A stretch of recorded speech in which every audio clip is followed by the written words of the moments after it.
Hak zahir-zahir penyakit kerana racun gapo ni pun boleh diubati juga dengan jampi ni. Tidak kata nanti ada ubat akar kayu ke ataupun ubat kena import, kena beli di farmasi. Tak. Hak tu pun salah satu cara juga. Banyak cara untuk menyembuhkan ini. Kalau kita pandai cara lain boleh guna hak tu. Kalau kita tidak salah, molek lah. Kalau ramai, kau ramai orang pandai macam-macam ilmu ni, kau molek. Hak ni pandai ni, hak ni pandai ni. Ada ketikanya ketika tak ada hak ni, kita boleh guna hak ni. Boleh guna hak ni. Molek lah. Jangan kita saling menafikan. Nak kata hak kita saja molek, tak boleh lagu tu. Asalkan ada kesannya. Berapa ramai pahala ni pun kita kata bisa. Tak mau ular ke apa. Ular bisa, dia boleh buat bisa tu. Nak buat mana? Ni lah hak Nabi SAW rakyat ni betul. Betul.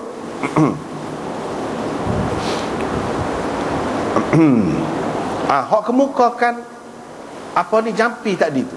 Antara jampi yang dikemukakan, ini apa yang dikemukakan oleh Tabarani dalam Mu'jam Awsat dia daripada Abdullah bin Zaid.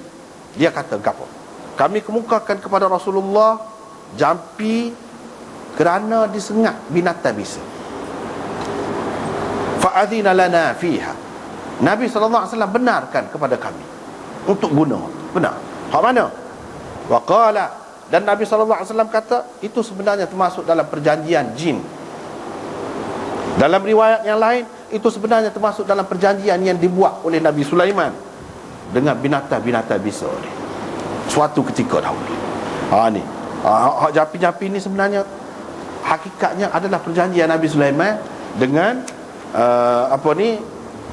binatang-binatang bisa. Gapo dia? Ruqyah tu. Bismillah syajjah qarniyah milha bahrin qafta. Tu baca. Ini disebutkan oleh Al-Jazari dalam Al-Hisnul Hasin. Bab doa-doa Nabi, doa-doa semasa Nabi, dia kumpulkan dalam itu. Dan Al-Haythami juga mengemukakan riwayat ini di dalam Majma'uz Zawaid, dan dia kata isnaduhu hasan, isnadnya hasan. Atas dasar ni boleh, kata dia, kita bomo menggunakan sesuatu yang kita tak faham makna dia. Boleh. Sebab asal ni tak faham tu bukan bahasa Arab tu. Bukan bahasa Arab. Sebab Nabi SAW telah membenarkan dengan terang, dengan jelas tadi. Sedangkan apa dia? Syajjah qaraniyah milha bahrin qafta. Tak faham bahasa Arab. Tapi Nabi SAW sudah membenarkan.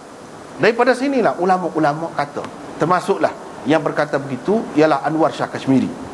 Dia kata kalau guna bahasa lain pun tak apa, asalkan tidak ada unsur syirik, tidak bercanggah dengan syariat. Itu je asal. Bahasa Melayu pun tak apa. Bomo ni. Mana dalil? Ni. Lepas tu kita kata Nabi Sulaiman dulu janji dengan binatang-binatang ni kalau kena hilang bisa dia. Baca ni. Itulah antara hak dia baca. Dan ni Nabi akui. Menunjukkan kalau kita faham. Orang Arab tak faham bahasa Melayu, kita katakan orang Arab tak faham bahasa Melayu. Kita orang Melayu faham. Gapo dia tu? Faham. Apa hak kita faham? Adakah unsur syirik? Adakah benda hak bercanggah dengan syariat? Tak ada. Tak ada, tak apa. Sudah ada pengalaman orang dulu buat, jadi. Lepas tu kita kata, jadi lagu mana kita? Dia tidak nanti lah mana Tuhan nak beri rahmat dia, Tuhan kesian kepada manusia. Dia nanti lah mana. Dan boleh tidur pun boleh. Dia ada orang mari baca ni. Baca ni. Dah tu kita boleh buat tak apa untuk berubah. Tidak termasuk dalam bid'ah benda tu. Bukan ibadat. Untuk berubah. Asalkan benda tu tidak bercanggah. Ada kalanya dia mari lagu tu je. Dia mari lagu tu. Kadang-kadang dalam masyarakat kita ni, Pak Kelon ni pun banyak lagi benda pelik-pelik kan. Benda pelik-pelik. Ada makhluk lain lah ajar gini. Dia ajar. Ada pula orang kata anak dia macam kecil lagi kena ambil. Lepas tu ambil tu tolong dia lah. Setelah sekian lama mari tolong dia. Kalau nak penyakit gini-gini dia mari lah. Dia mari daun lah. Kita tak faham. Tak faham.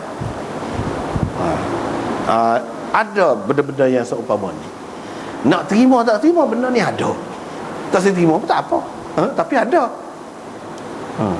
Hikmah Allah SWT, dia boleh buat melalui siapa-siapa, tidak manusia. Lepas tu kita kata anak manusia, dia ambil, dia pera cara dia, mari tolong mak pak dia pula. Jadilah bomo mak dia tak tahu ke satu, mula-mula tak tahu ke satu. Apabila mari bui jadi, orang terak jadi. Dah kan. Hak doktor ubat pun tak jadi gini dengan dia, jadi. Tuhan nak bui rahmat dia. Ikut apa cara dia boleh bui. Tu je hakikatnya. Kadang-kadang ada kalanya anak dia tu ajar, oh ya, gini kata gini. Kata gini. Hak kata gini tu bahasa Melayu ataupun bahasa Cina ataupun bahasa mana-mana boleh berlaku. Sebab rahmat Allah SWT ada di mana-mana. Kalau kita bersikap terbuka begitu, banyak manfaatnya, banyak faedahnya. Tapi kalau kita main cara sepik, tak sih, sirik selalu. Tak boleh lagu tu. Banyak perkara ni. Ini muka kita baca hadis ni. Dalam hadis ni mana ada, tak faham. Cumanya orang-orang hak terima ni, tu Nabi dah akui, tak apalah. Tapi bila Nabi tak ada dah rahmat Allah SWT nak bagi kepada kita orang Islam, tak ada dah. Apa lagi kalau lah dia mimpi ada satu orang mari dia ajar baca ayat ni, kata dia baca ayat ni, lagilah molek, lagilah bagus baca ayat tu, apa salahnya? Ikut dia lah, jin kau orang kau siapa kau, ikut dia lah.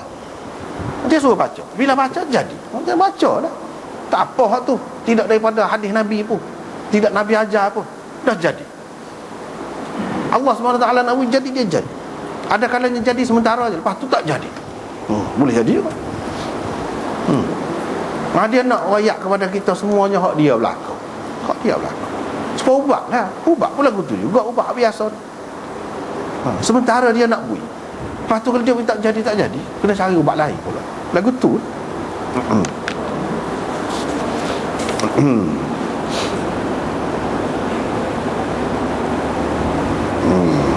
Hak sani, hak baca Bismillahi turbatu ardina, apa maksud dia? Imam Nawawi pun sebut, dalam ni pun sebut. Macam-macam pendapat ulama. Ada hak kata gini, ada hak kata gini, ada yang cuba sesuaikan dengan perubatan semasa dia, macam-macam. Kata Imam Nawawi, makna hadis ini iaitu dia ambil air liur di dia, Nabi SAW ambil air liur dia dengan jari ni, jari telunjuk.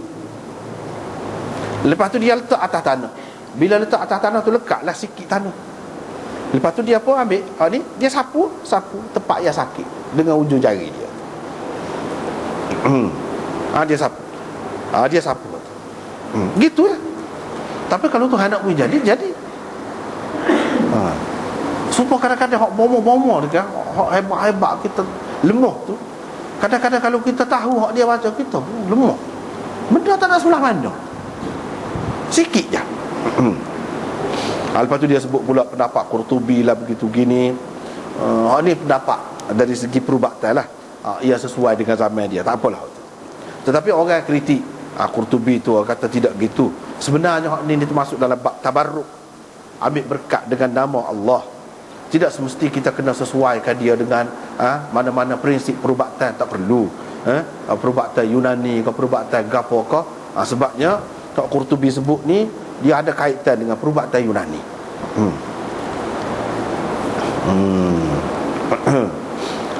Tidak semesti gitu. Sebab kalau kita kata ada kaitan semua seperti sebab, hukum sebab dan musabab mesti berlaku semua, ni tidak begitu. Ini tidak begitu. Misalnya dia kata rahsianya, tanah ni dia sejuk, kata dia. Dia ada sifat sejuk dan yubs, kering. Itu mengikut teori perubatan Yunani lah. Dia boleh menyembuhkan tempat yang sakit dengan sebab mizaj dia tu lagu tu. Dan dia boleh menahan kalau hak nak jadi nak jadi nanah ke apa, jadi tertahan. Tak jadi nanah. Sebab apa? Sebab kering dia tu. Lepas tu dia boleh, khasiat dia mengeringkan luka ataupun bisu tadi, dia jadi kecup bisu dan boleh menyembuhkannya. Air liur tu pula khasiat dia, antara khasiat dia.